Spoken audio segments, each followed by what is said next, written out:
I am the tofu golem. Please enjoy the video. You start by prepping correctly. Clean the paint with isopropyl alcohol to remove wax and oils, then measure and mark the center lines so the decal sits straight.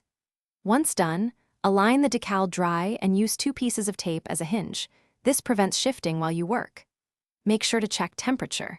50 degrees to 90 degrees is ideal because adhesives behave differently outside that range, and you want a firm bond from the first laydown. You now commit the decal to the paint. Peel the backing slowly from the taped hinge, exposing only a small strip. This controls alignment as you lay the rest down. Once exposed, use a felt edge squeegee held at about 45 degrees and press firmly, because pressure activates the adhesive and removes air. Move from the center outward in overlapping passes to force air and moisture out. Make sure to keep the decal flat so edges don't lift as you progress. Finish by trimming excess vinyl with a fresh blade, cutting at a shallow angle so the edge lays flush. This prevents peeling later.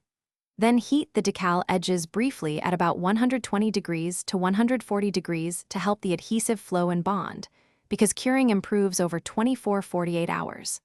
If small bubbles persist, release them with a pinprick or apply heat and smooth.